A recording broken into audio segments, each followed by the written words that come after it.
Reka twongere tubasuhuze aho muherereye mu bice bitandukanye bigize isi dutuyeho, ari nako tubaha ikaze mu makuru mashya yo muri uyu mugoroba wo ku munsi wa gatandatu itariki ya 20 ukwezi n'ukwa gatandatu mwaka wa 2026. Twihuta cyane rero mu makuru yacu yo muri uyu mugoroba.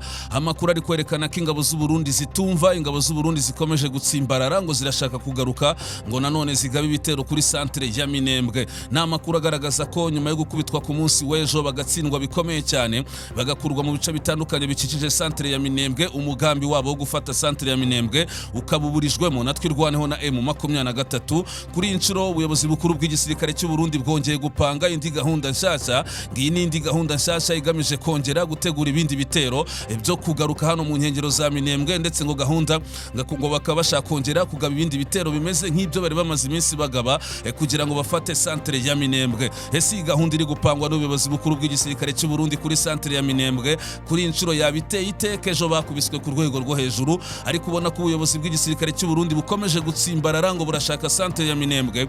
Ubu rero twaje kumenya gahunda rwose buno buyobozi bukuru bw'igisirikare cy'u Burundi muri Kongo buri gupanga kugira ngo bube bwagaruka kugaba ibindi bitero kugira ngo barebe ko basubira muri centre ya Minembwe. Aya makuru ndaje nyaguhe nkwereka imigambi rwose ikomeye cyane ingabo z'u Burundi nanone zishaka kugaruka kugira bagabe ibindi bitero kuri centre ya Minembwe.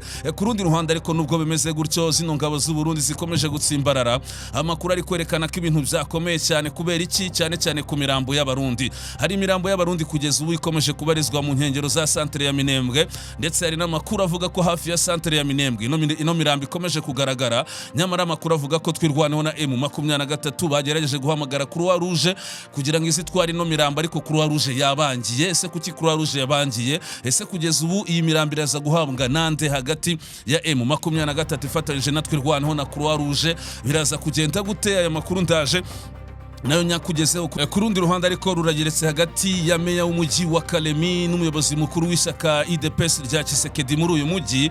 Bari gupfa ikirere, amakuru ari kwerekana ko bari gupfa za ngabo za FARDC zahunze ziva mu mujyi wa Bukavu, zihunga ziva mu mujyi wa Uvira, ngo hari n'izindi zavuye mu mujyi wa Goma zihungira muri kariya gace ka Kalemi cyangwa se muri ya mujyi wa Kalemi. Ubu rero meya w'umujyi wa Kalemi n'umugabo kuri ishyaka UDPS rya Tshisekedi ubu ngubu bari gupfa bano basirikare. Kugeza ubu bari gupfa bano basirikare kuzihe mpamvu? Aya makuru nantaje nyakugezeho. Turanyarukira ku yandi makuru akomeje kugenda avugwa muri teritwari ya Walungu. M23 iteguje imperuka muri teritwari ya Walungu. Ni gute rero M23 muri teritwari ya Walungu iteguje imperuka ikanagaragaza impamvu itarinjira muri teritwari ya Shabunda? Ibi nabyo turaje tubirebere hamwe. Turanyarukira muri teritwari ya Masisi, muri teritwari ya Walikale, turebere hamwe uko bihagaze muri uyu mugoroba. Ariko ku rundi ruhande umudamu wa Joseph Kabila amaje gusubiza Perezida Tshisekedi uheruka gutuka umugabo we Joseph Kabila yuko ari imbwa. N'ayahe magambo rero Olive Lembe umudamu wa Joseph Kabila asubije Perezida Tshisekedi nyuma yaho Tshisekedi yise Joseph Kabila yuko ari imbwa? Ku rundi ruhande ariko nanone rurageretse hagati ya Kiliziya Gatulika ndetse n'ubutegetsi bwa Perezida Tshisekedi. Kuri inshuro urabona ko ibintu byongeye gukomera cyane. Kiliziya Gatulika ifashe imyanzuro ikomeye cyane ku butegetsi bwa Perezida Tshisekedi. Niyihe myanzuro ikomeye cyane rero Kiliziya ifashe ku butegetsi bwa Perezida Tshisekedi? Ku rundi ruhande ariko turagaruka ku yandi makuru agaragaza icyegeranyo gisohotse mu kanya kigaragaza impamvu twirwaneho na M23 badashobora kurekura ibice bya Minembwe. Ese muri iki cyegeranyo baragaragaza iki? Impamvu M23 na twirwaneho badashobora gupfa kurekura centre ya Minembwe cyangwa se na turiya duce dukikije Minembwe? Aya makuru nayo ndaje nyakugezeho, ni menshi cyane. Turarebera nk'uko byifashe mu ntambara za politiki na diplomasi n'ahandi hagiye hatandukanye ku mirongo y'urugamba. Mbere yuko twihuta rero ndagusaba gukora like kuko bituma Google idukorera recommendation.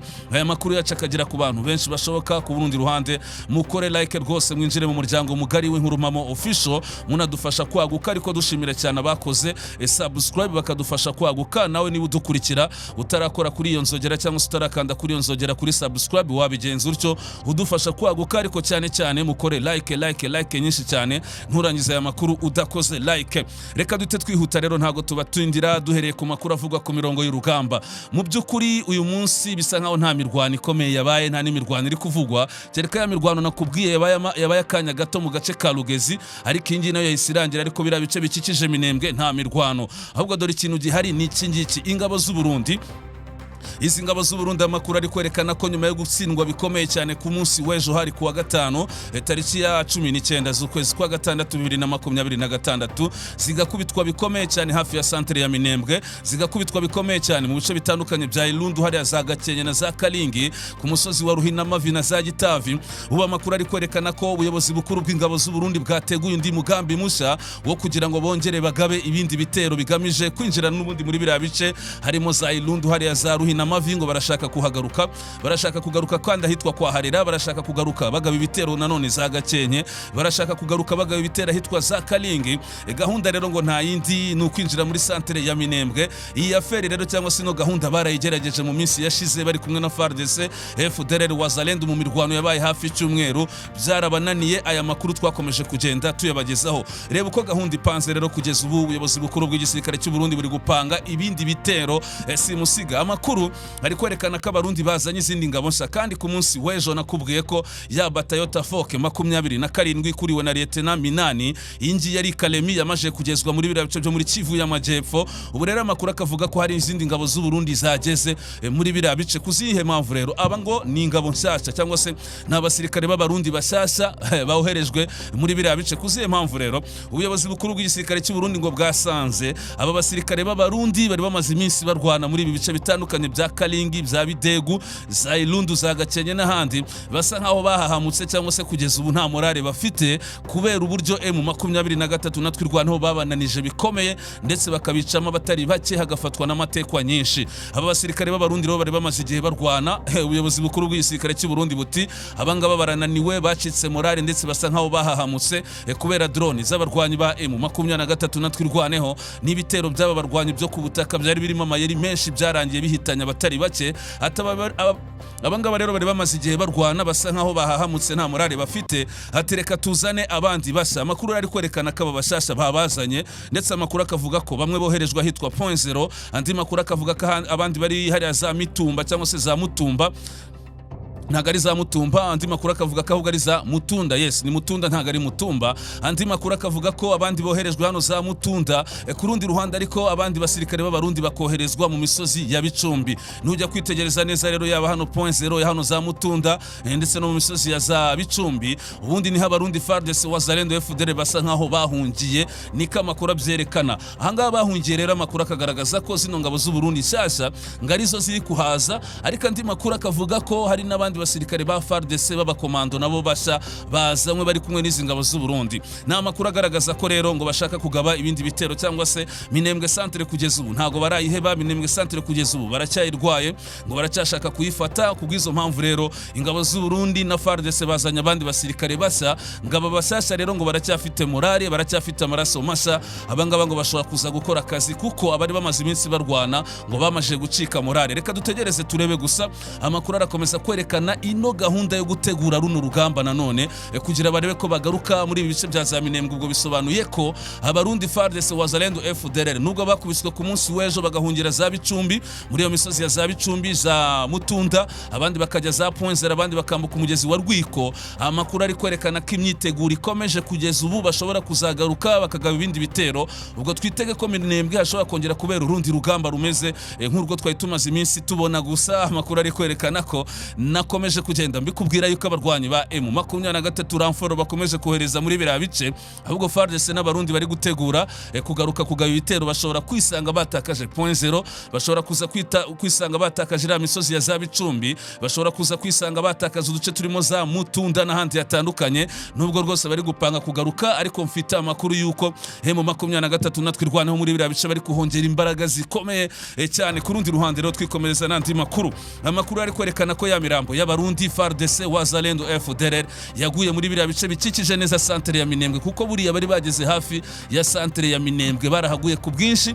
Imirambo y'abarundi iri hariya kwa Harera, imirambo y'abarundi iri hariya za Ruhinamavi, imirambo y'abarundi za Gakenke, imirambo y'abarundi iri mu bice bigiye bitandukanye. Amakuru ari kuvuga ko kugeza ubu iracyagaramye aho ngaho. Na makuru agaragaza ko ubuyobozi bwatwirwaneho na M23 bwagerageje guhamagara icyo bita Croix Rouge, ariko Croix Rouge kugeza ubu amakuru ari kuvuga ko Croix Rouge yahakaniye M23 natwirwaneho. Ati rwose nta gahunda dufite yo kuza mu ibyo bice bimaze igihe bivugiramo isasu, nta nubwo twahizera iyo mirambo, nta gahunda dufite yo kuza kuyifata ngo tujye kuyihamba. Ubu rero amakuru ari kuvuga ko M23 natwe rwano nta kundi bari buze kubigenza, kuko aribo bashobora kuza guhamba ino mirambo, kuko nyine iyi mirambo igumye mw'ibi bice urumva nyine yazanuka ikabora igateza ibibazo abaturage bari mu ibyo bice.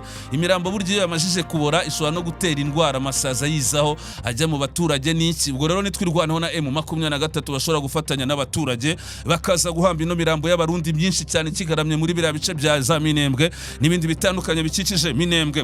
Mbere ko twihuta cyane rero n'andi makuru agiye atandukanye, mu kanya tuvire rimwe Minembwe duhita tujya ku yandi makuru. Hamaje gusohoka icyegeranyo kigaragaza impamvu twirwaneho na M23 badashobora kurekura agace ka Minembwe. Turaduce dukikije Minembwe harimo na centre ya Minembwe. Iki cyegeranyo gisohotse kigaragaza impamvu aba bagabo bo muri twirwanaho na M23 badashobora gupfa kurekura aka gace ka Minembwe, ariko ku rundi ruhande bigatanga n'ubundi busobanuro impamvu FARDC abarundi Wazalendo bakomeza kwifuza utu duce twa Minembwe harimo na centre ya Minembwe. Reka turebe rero gato ibikubiye muri iki cyegeranyo nk'uko amakuru akomeje kugenda byerekana kuki M23 natwirwaneho badashobora gupfa kurekura biriya bice bya za Minembwe, kuki FARDC abarundi Wazalendo FDLR nabo bakomeza gushiramo imbaraga kugira ngo barebe yuko rwose bazigarurira kano gace. Reka nze nkugezeho uko bihagaze kugeza ubu. Iki cyegeranyo kiri kwerekana iki kugeza ubu. Hano amakuru ari kwerekana ko Minembwe ari urufunguzo rwa Kivu y'Amajyepfo, impamvu kwigarurira byabaye inzozi kuri Kinshasa.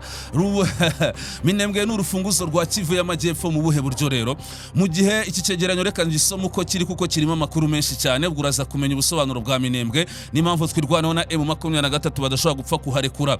Mu gihe leta ya Kongo yakusanyije ingabo za FARDC Wazalendo n'ingabo z'u Burundi n'andi matsinda ashyigikiye kugira ngo bagaruke mu duce twinshi two muri Kivu y'Amajyepfo, Minembwe yakomeje kuba imwe mu mbogamizi zikomeye. Nubwo habaye ibitero byinshi na operasiyo za gisirikare, ihuriro rishyigikiye Kinshasa ntiryabashije kugenzura burundu aka gace ko ku misozi miremire ya Fizi, aho twirwanaho n'abafatanyabikorwa bayo barimo M23 bakomeje kubabera ibamba. Minembwe si umudugudu gusa, n'urufunguzo rwa kariya karere. Minembwe ifite agaciro gakomeye ku rwego rwa gisirikare. Ugenzura imisozi miremire ya Minembwe abafite ubushobozi bwo gukurikirana ibikorwa bibera hagati ya Fizi, Uvira na Mwenga. Ugenzura agace ka Minembwe ufite ubushobozi bwo gukurikirana ibikorwa bya gisirikare bibera mu duce twa Fizi, Uvira ndetse na Mwenga. Icyo ni icyambere.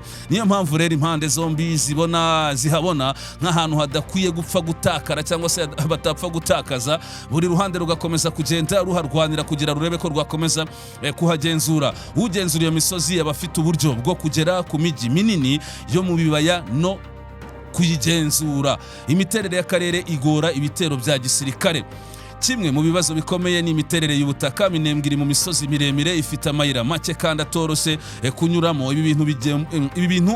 Ibi bituma kugemura ibikoresho, amasasu n'ibiribwa ku rugamba biba ikibazo gikomeye cyane. Turacyakomeza. Minembwe iri mu misozi miremire, ifite amayira make kandi atoroshe yo kunyuramo. Ibi bituma kugemura ibikoresho, amasasu n'ibiribwa ku rugamba biba ikibazo gikomeye. Ngira ngo akanari nkakubwiye ahubwo nuko ngasubiyemo sorry, ahubwo reka twikomereze. Niyo ihuriro rya leta rigabye igitero kurinda ibice bafashe no gukomeza gutanga ubufasha ku ngabo ziri ku rugamba biba bigoye kurushaho. Abakurikiranira hafi iki kibazo bavuga ko imiterere yatumye impande zihanganye zishobora guhinduranya ibirindiro, kenshi nta ruhande rubasha kugira igenzura rirambye. Twirwaneho irwanira ku butaka izi neza cyane. Indi mpamvu ikomeye nuko abarwanyi batwirwaneho bamaze imyaka myinshi bakorera muri aka gace, bazi neza imisozi, amayira n'ahantu hashobora gukoreshwa mu kwihisha cyangwa se gutungura umwanzi. Mu mirwano yabaye mu minsi ishize, impande zitandukanye zatangaje ko habaye imirwano ikaze mu gace ka Gakenke, Mikenke, Lunduru, Hinamavi, Bidegu na Kalongi ndetse na Kalingi, aho twirwanaho yakomeje kurwanira ibirindiro byayo. Ihuriro rya Kinshasa rifite umubare munini w'ingabo ariko rifite ibibazo byo guhuza ibikorwa. Igisirikare cya Kongo FARDC, Wazalendo, ingabo z'u Burundi FDLR, abacancuro n'abandi matsinda ntabwo buri gihe bakorera ku buyobozi bumwe kandi bufite amabwiriza ahuriweho. muri kumva izo mbogamizi. Guhuza ibikorwa hagati y'ayo mashami bituma kenshi habamo ibibazo iyo hari ingabo zifite imiterere itandukanye, indimi zitandukanye n'izindi ntego zitandukanye. Ibikorwa byo ku rugamba bishobora gutanga umusaruro wari witezwe nk'uko byagenda iyo byose bikorera ku murongo umwe.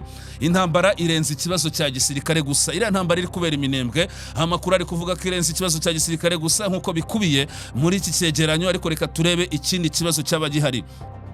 Minembwe ntabwo ari ikibazo cya gisirikare gusa, hari amateka y'amakimbirane hagati y'amoko n'abaturage batuye muri ako gace cyangwa se muri ako karere, ibibazo by'ubutaka, ubworozi, politike n'umutekano w'abaturage.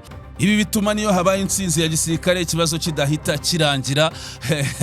Hari impungenge ko igihe cyose ibibazo bya politike n'imibanire hagati y'abaturage bitarakemurwa, amakimbirane ashobora gukomeza kugaruka. Ese Minembwe ishobora kwigarurirwa vuba na FARDC? Reka turebe. Nubwo habaye operasiyo nyinshi bibera ku rugamba, bigaragaza ko Minembwe ikomeje kuba imwe mu nkingi zikomeye z'intambara muri Kivu y'Amajyepfo. Imiterere y'aka karere, uburemere bw'inyungu zihabera ndetse n'imiterere y'impande zihanganye bituma kugera ku nsinzi ya gisirikare yihuse bigorana cyane. Ihuriro rishyigikiye leta ya Kongo ntiryabashije kugenzura Minembwe kubera ko cyangwa se kubera impamvu nyinshi zigiye zitandukanye. Imisozi igoye, ikibazo cyo guhuza ibikorwa hagati y'ingabo zitandukanye, ubumenyi bw'akarere buri ruhande rwa twirwaneho, ndetse n'amateka y'amakimbirane ashingiye ku butaka n'umutekano w'abaturage. Hari kandi n'ibibazo byimbitse byatumye twirwaneho ifata intwaro, bikomeje kuvugwa nk'imwe mu mpamvu zituma amakimbirane adahosha. Mu by'ukuri ikibazo cya Minembwe kigaragara nk'ikigeragezo cyangwa se kigaragara nk'ikigeragezo gikomeye kuri Kinshasa. Ntabwo gisaba gusa intsinzi ya gisirikare, ahubwo gisaba n'umuti wa politiki ushobora gutuma amahoro arambye abonwa muri kano karere. Murumva rero impamvu Minembwe bakomeje kuyihanganiramo cyane rwose. Amakuru kandi akavuga ko twirwaneho na M23 gupfa kurekura kano gace rwose ibyo mu byibagirwa, ahubwo ndakubwiza ukuri n'ibindi bice birimo za 0.0 nabikubwiye mu minsi iri imbere. Tuzaza hano rwose turi kubaha update. Ku rundi ruhande ariko rurageretse hagati ya meya w'umujyi wa Kalemi ndetse n'umugabo ukuriye ishyaka rya UDPS rya Tshisekedi muri aka gace ka Kalemi. Ariko bari gupfa iki? Bari gupfa abasirikare ba FARDC bahungiye hano muri Kalemi ubwo bavaga muri Bukavu, bavaga muri Uvira. Amakuru akavuga ko hari n'abandi bavuye mu mujyi wa Goma bajya muri Kalemi. Ariko se ni gute meya wa Kalemi atangira guterana amagambo n'umuyobozi w'ishyaka UDPS riri ku butegetsi hariya mu mujyi wa Kalemi? Ni gute batangira guterana amagambo? Kugeza ubu amakuru ari kugenda yerekana ko meya witwa David Mukeba Bombo ari kuvuga yuko muri aka gace ka Kalemi, muri uyu mujyi wa Kalemi, hamaze iminsi hagaragara ibikorwa by'ubusambo birimo kwibasira abaturage n'akamasasa avuga mu makaritsiye yagiye atandukanye. Uyu meya David Mukeba Bombi aravuga ko biri guterwa n'abasirikare ba FARDC bahunze bava mu mujyi wa Bukavu, Uvira na Goma. Bano basirikare rero ngo bagiye hariya muri Kalemi, bakaba aribo bakomeje gukora ibikorwa by'ubusambo cyangwa se by'ubujura, binjirira abaturage. Nyamara ukurisha ka UDPS mu mujyi wa Kalemi wakavuga ati reka ahubwo ibi biraturuka ku bushobozi buke bw'abayobozi b'umujyi wa Kalemi. Hano rero reka tubanze turebe ibyo meya w'umujyi wa Kalemi avuga, ashinja zino ngabo za FARDC zigamije rwose cyangwa se zikomeje gukora ibikorwa byibasira abaturage mu mujyi wa Kalemi. Ni meya David Mukeba Bombi uvuga ko mu ijoro ryo kuwa 13 rishyira tariki ya 14 z'uku kwezi kwa gatandatu 2026 humvikanye urusaku rw'amasasu mu bice bitandukanye bya Kalemi ndetse hapfa n'umupolisi umwe. Kugeza ubu uyu meya wa Kalemi akavuga ko abasirikare ba FARDC bibye amafaranga menshi n'ibintu byinshi by'abaturage muri iryo joro, banica n'umuturage. Ku rundi ruhande akavuga ko uduce twa Rugeza muri komine ya Lake, agace ka Rugeza muri komine ya Lake ndetse n'agace ka Kapangula muri komine ya Ruguka, agace ka Kapangula muri komine ya Ruguka aritwo twibasiwe cyane. Uyu meya kandi agakomeza avuga ko bitarangiriye aho, kuko na tariki ya 16 z'uku kwezi kwa gatandatu 2026 izi ngabo za FARDC n'ubundi zahunze zivuye Bukavu, Uvira ndetse na Goma, ngo zagize gutya zisahura n'ubundi zindi ngo nyinshi cyane. Mu gihe rero uyu meya wa Kalemi akomeza gushinja zino ngabo za FARDC ubujura n'ibikorwa rwose ubona ko byibasira abaturage birimo ubusambo, Jean Kasongo umuyobozi w'ishyaka UDPS rya Tshisekedi waravuga ko bituruka ku mikorere mibi ndetse n'ubushobozi buke bw'ubuyobozi bwa Kalemi. Twavuga ko uyu meya cyangwa se umuyobozi wa IDPS muri Kalemi ni nkashaka guhishira ibikorwa FARDC iri gukora muri Kalemi byo kwibasira abaturage. Ubwo rero bakomeje kugenda baterana amagambo muri ubwo buryo, nika makuru akomeje kugenda abyerekana. Dute twihuta ku yandi makuru wagiye atandukanye rwose, mbere ko tujya kuri cya kibazo kiri hagati ya Kiliziya Gatulika n'ubutegetsi bwa Tshisekedi. Reka tubanze tunyarukire gato muri teritwari ya Walungu. Muri teritwari ya Walungu ubuyobozi bwa Alliance Fleuve Congo bwasuye abaturage bubereka ko Alliance Fleuve Congo idateze kuzava muri Walungu no mu bindi bice byo muri Kivu y'Amajyepfo. N'umuyobozi rero wa Alliance Fleuve Congo muri biriya bice wakoresheje inama abaturage aravuga ati rero twe ntago tuzava muri bice bya Kivu y'Amajyepfo, ati tuzahava igihe Yesu ati tuzahaguma kugeza igihe Yesu azazira. Ariko ku rundi ruhande uyu muyobozi wa Alliance Fleuve Congo akavuga nandi magambo agira ati dore impamvu tutagiye gufata teritwari ya Shabunda, ati ntago twajya gufata teritwari ya Shabunda kandi ingabo zacu zigomba kubanza kubarinda hano muri teritwari ya Shabunda. Ati rero nako muri teritwari ya Walungu, izi ngabo zacu ziri muri teritwari ya Walungu zigiye kugaba ibitero muri teritwari ya Shabunda, ni bande basigara barinda umutekano muri ibi bice bya teritwari ya Walungu? Ibi rero bikagaragaza ko M23 n'ubundi gifite ikibazo cya effectif, nicyo bisobanuye. Ni kamakuru akomeje kugenda byerekana. Na mbere yuko tujya kuri cya kibazo cya Kiliziya Gatulika, reka tugaruke gato ku mudamu wa Joseph Kabila umaje gusubiza Perezida Tshisekedi nyuma yaho Perezida Tshisekedi avuze ko Joseph Kabila ari imbwa. Kandi Joseph Kabila murabizi ko ari umugabo wa Olive Lembe. Ubu rero Olive Lembe umudamu wa Joseph Kabila nawe yasubije Tshisekedi amagambo akomeye cyane. Reka nzenya basomere nkuko biri nkuko yabyivugiye. Ni Madame Olive Lembe Kabila wagize ati yasubiza Tshisekedi ati rwose sinigeze nshakwa n'imbwa. Ati umugabo wanjye Joseph Kabila ntago ari imbwa, ahubwo ni umugabo wanjye nkunda cyane, niwe watumye umunyekongo agaragara nk'umuntu w'agaciro bitewe n'umugabo wanjye. Umunyekongo kugira agira agaciro n'umugabo wanjye niwe wabiteye. Bitewe n'umugabo wanjye umunyekongo yongeye kugira agaciro ku rwego mpuzamahanga no ku rwego rwa Afurika kubera umugabo wanjye Joseph Kabila. None we Tshisekedi urita umugabo wanjye ngo nimbwa? Olive Lembe agakomeza agira ati igihe umubano wanjye cyangwa se igihe umugabo wanjye yafataga ubutegetsi ntiyasangaga igihugu cya Kongo cyubatse neza, cyangwa se yasanze igihugu cya Kongo kitubatse neza ngo kimeze nk'ibihuru, ahubwo yasangaga ibintu bimeze nk'ishyamba. Yafashije abanyekongo kuba abantu bafite icyizere n'agaciro. Ndaburira umuntu wese uzongera kwita umugabo wanjye umunyarwanda cyangwa se umunyamahanga cyangwa kongera kumwita imbwa, ndabizeza ko icyo gihe ibintu bizaba bikomeye cyane. Ati umuntu uzongera kwita umugabo wanjye imbwa cyangwa akamwita umunyarwanda cyangwa umunyamahanga, ibintu bizakomera cyane. Hano yabwiraga Perezida Tshisekedi uheruka kuvuga ko Joseph Kabila umugabo wa Olive Lembe ari imbwa. Reka dute twikomereza rero n'andi makuru agiye atandukanye. Kiliziya Gatulika rurageretse hagati ya Kiliziya Gatulika na Perezida Tshisekedi. Kino kibazo cyo cyaba giteye gute bakunzi b'inkurumamo official? Reka nze mbabwire uko bihagaze. Ese Tshisekedi na Kiliziya Gatulika baraza gukiranuka bahu? Reka turebere hamwe uko bihagaze. Abasenyeri muri Repubulika ya Demokarasi ya Kongo bakamejeje ati Tshisekedi wowe gahunda urimo zo gushaka guhindura itegeko nshinga ntago tuzazemera twe nka Kiliziya Gatulika. Abasenyeri bo muri Kongo bitambitse Tshisekedi ushaka guhindura itegeko nshinga. Gute rero? Abepiskopi bagize inama y'abepiskopi ya Kiliziya Gatulika muri Repubulika ya Demokarasi ya Kongo yibayita Senko bagaragaje ko badashyigikiye umugambi wa Perezida Tshisekedi wo guhindura itegeko nshinga, bamusaba kudatatira indahiro ye. Senko mu tangazo yasohoye nyuma y'inama idasanzwe yabereye Kinshasa ku wa 18 kugeza tariki ya 20 Kamena 2026 uyu munsi, yavuze ko Repubulika ya Demokarasi ya Kongo iri mu bihe bikomeye kuko ikomeje guhura n'intambara, umutekano muke ndetse n'ibibazo bya politiki. Abasenyeri bavuze ko impaka kwihindurwa ry'itegeko nshinga rya Kongo ryo muri 2006 zije mu gihe igihugu gikeneye kwibanda ku gukemura ibibazo by'umutekano n'ubukene, bishimangira ko kurihindura bitari mu byihutirwa. Hano Kiliziya Gatulika ati guhindura itegeko nshinga ntago biri mu byihutirwa mu gihe tubona hari intambara ikomeje kuvuza ubuha n'ibindi bibazo. Bino bakabigira muri aya magambo cyangwa se bakabivuga muri aya magambo bati nta mpamvu ntibyihutirwa ndetse nta n'inyungu tubona mu guhindura itegeko nshinga. Ikihutirwa kuri Repubulika ya Demokarasi ya Kongo ni amahoro, imibereho myiza y'abaturage, ubumwe n'ubwiyunge bw'igihugu. Senko cyangwa se inama nkuru ya Kiliziya Gatulika muri Kongo yavuze ko hari impungenge ko impinduka mu itegeko nshinga zishobora kuba zigamije guha amahirwe indi manda Perezida Tshisekedi ati nta yindi gahunda igamijwe nukugira Tshisekedi abona andi mahirwe yo kubona indi manda ya gatatu, nubwo ubutegetsi bwe bwagiye buvuga ko impinduka zigamije kuvugurura imikorere y'igihugu.